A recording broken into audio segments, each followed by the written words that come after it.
The first genuine use case for invention, once scaled, is often destruction. GPS was developed for missile guidance and military navigation.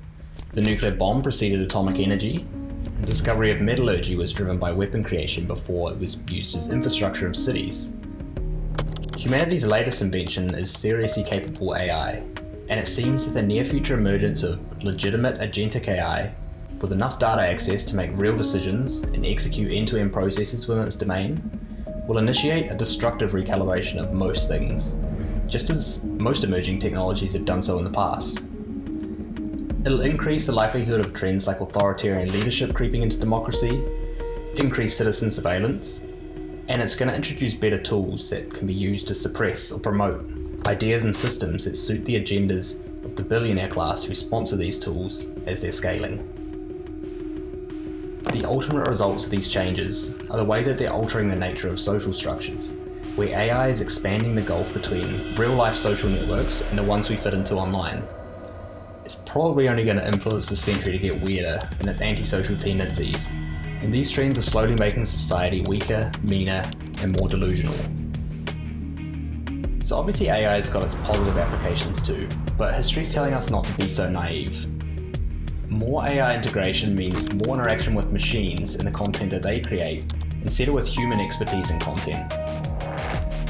Algorithms have definitely proved just how much of a grip they have on us, which means that if we continue to spend this much time online, lost in machine-driven networks designed to hijack dopamine and track our activity, we'll end up accelerating the erosion of social norms and ties and continue to get worse at talking to each other.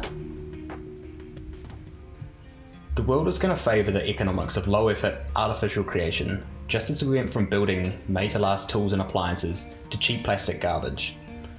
So on top of contributing to the shitification of everything, is introducing new tools for those with the most to create systems that further imbalance the distribution of resources in favour of the rich. Perhaps most importantly, this is giving them even more of an ability to create a series of alternative realities designed to direct people toward the personal interests of the most powerful people on the planet. This diverts our attention away from the root causes of inequality and declining incomes of the middle class, and instead have got us fighting amongst ourselves over superficial bullshit, arguing that minimum wage gardeners are the reason that fuel is too fucking expensive. We're spending more and more time interacting with each other virtually, and because of that, it's getting harder to engage with reality as it really is.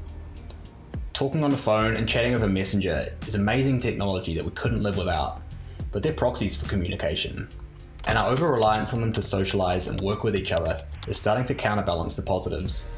It's resulting in a breakdown of communication. As well as contact by proxy, conversation online is sometimes not even with people and instead with machines and their artificial content. Machines whose ultimate incentives are to reinforce the survival of its non-biological self, just as our own genetic code has done so for the plant and animal kingdom since it first evolved into existence. Except that AI is growing and self-replicating at thousands of times the speed that we are. It feels like we're entering two new battles of influence over the coming decades. The one between humans and technology, and the one between humans and rich humans with technology. Our psychology grew out of the most ancient biology that was tuned to an old world that we've outgrown. Marketers, bureaucrats, executives seem to be masters of manipulating that psychology, and they're using the economics of the internet and the media to exploit and change public perception and opinion. The nature of personal algorithms has caused 20 people living on the same street to experience 20 different realities, and it seems almost all of them are mismatched from what actually exists when you go outside and talk to your neighbour, touch some grass. We used to have to leave the house to socialise and entertain ourselves, but the nature of modernity has introduced us to an abundance of convenience, and it's transformed inherited rituals of connection and togetherness into experiences of homebound reclusion and solitude. It's going to take us a while to get good at living in a world that's fundamentally differently shaped from the one that we used to live in. It's a high-tech world, but suddenly the low-tech one that we knew just a couple decades ago, where we weren't fed and tracked by algorithms, is looking kind of appealing.